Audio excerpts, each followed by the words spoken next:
A Joey Liboni poderia usar os seus poderes de Akuma no Mi para rejuvenescer o Rayleigh até uma idade em que ele estaria no seu auge, que é por volta dali dos 40 anos, ou ela poderia rejuvenescer o Shanks para uma idade em que ele ainda tivesse o seu braço, ou melhor ainda, ela poderia rejuvenescer o Barba Branca a uma idade em que ele não tinha a sua doença. Fica comigo que nós vamos responder essa pergunta no vídeo de hoje.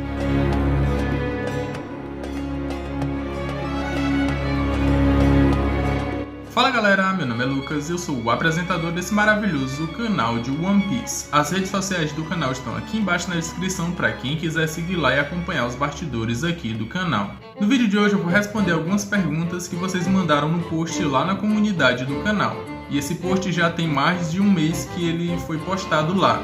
Só que eu já tinha gravado esse vídeo, mas quando eu ia postar, meu computador quebrou. Então eu tô gravando esse vídeo de novo.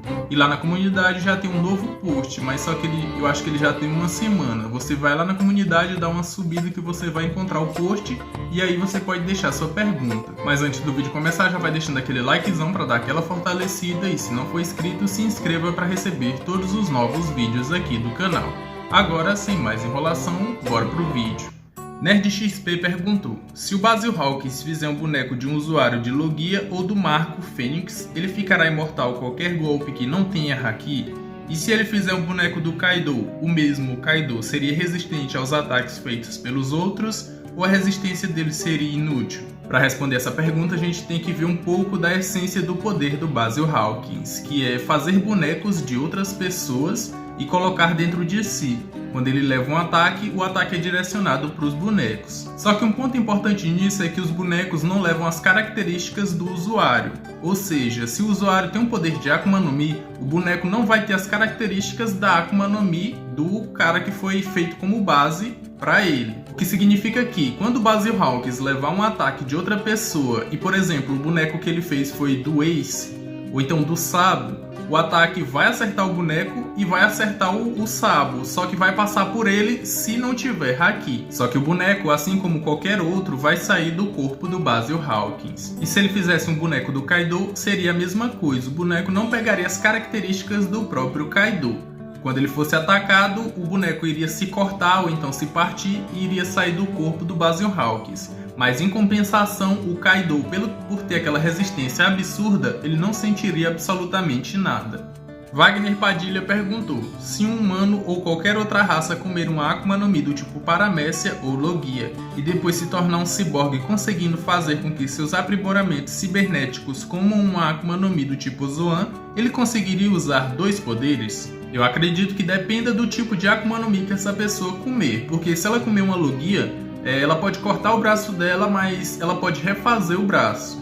Mas isso não se aplica a outras Akuma no Mi. E eu acredito que se for uma Paramécia e a pessoa perder o braço, ela pode sim botar um braço mecânico e fazer esse braço comer uma Akuma no Mi. Só que eu acredito que o inverso é mais interessante. Imaginem o Franky e o Franky Shogun. Se o Franky, o corpo principal dele, fosse formado assim como o Franky Shogun, que tem as partes lá divididas, tem a parte central do corpo e tem os braços separados. Isso, se o Franky fosse da mesma forma, o braço dele fosse separado do corpo e só se ligasse, eu acredito que ele poderia botar um Akuma no Mi nos seus dois braços e ele continuar sem um Akuma no Mi.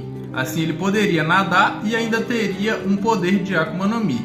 Só que ele não nadaria com os braços ficariam imóveis dentro da água. Mas só que como ele é um ciborgue, ele pode transformar suas pernas em hélice e sair como um torpedo ou um submarino, por exemplo. E no caso do Franky, ele até poderia comer outra Akuma no Mi. Comeria no corpo principal e colocaria uma Akuma no Mi nos seus braços. Aí ele ficaria com duas Akuma no Mi. Breno Nogueira perguntou: se acha que o Oda vai explorar mais o exército revolucionário até o final de One Piece?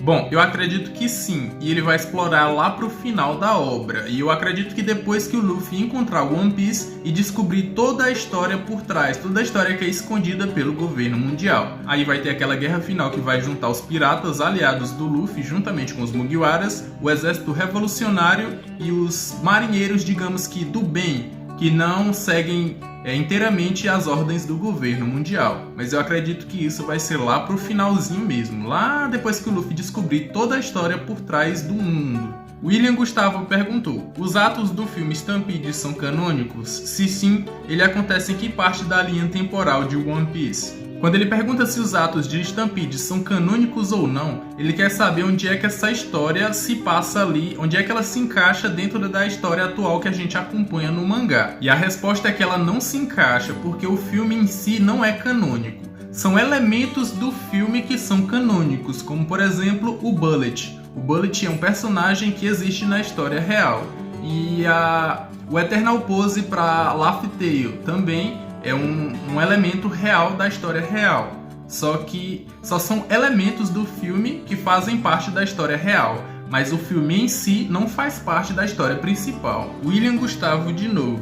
Em uma situação hipotética, a Bonnie poderia envelhecer o Momonosuke na Guerra de Wano ou rejuvenescer o Rayleigh? Barba Branca no seu auge antes de desenvolver sua doença? Envelhecer alguém até virar pó ou retroceder a pessoa até antes dela nascer? Bonnie poderia retroceder o braço cortado de Shanks antes de ser devorado? Ou retroceder uma doença, um ferimento antes de ocorrer ou até cicatrizar? Ou retroceder um cadáver à vida? O que eu acho que o William Gustavo quer saber é se os poderes da Bonnie são iguais aos poderes da Eri lá de Boku no Hero Academia. E a resposta para isso é que não. Ainda. Ela pode retroceder uma pessoa tanto que ela volta a ser um embrião e até desaparecer. E eu acredito que ele acha que isso pode ser aplicado à Bonnie. Só que a Bonnie atual que a gente conhece, ela só consegue mexer na idade das pessoas. Ou seja, pessoa adulta vira jovem, pessoa jovem vira adulto ou idoso. É tipo isso que eu acho que ela consegue fazer. Agora, respondendo a pergunta do William Gustavo, eu acredito que desses personagens que ela citou aqui, ele só vai conseguir ajudar o Rayleigh, porque ela traria ele à sua juventude e assim ele traria com isso o vigor físico dele. Ele ficaria muito forte por ter um corpo novo. Agora, no caso de personagens que têm uma doença ou algum membro perdido, eu acredito que ela só rejuvenesceria ou envelheceria esses personagens com a doença e o membro. Ou seja, se ela rejuvenescesse o Shanks, ele ficaria uma criança sem braço. E da mesma forma o Barba Branca, ele ficaria uma criança doente. Então ela não mexeria nessas coisas de doença ou de algum membro perdido. Mas isso é só no seu estado atual.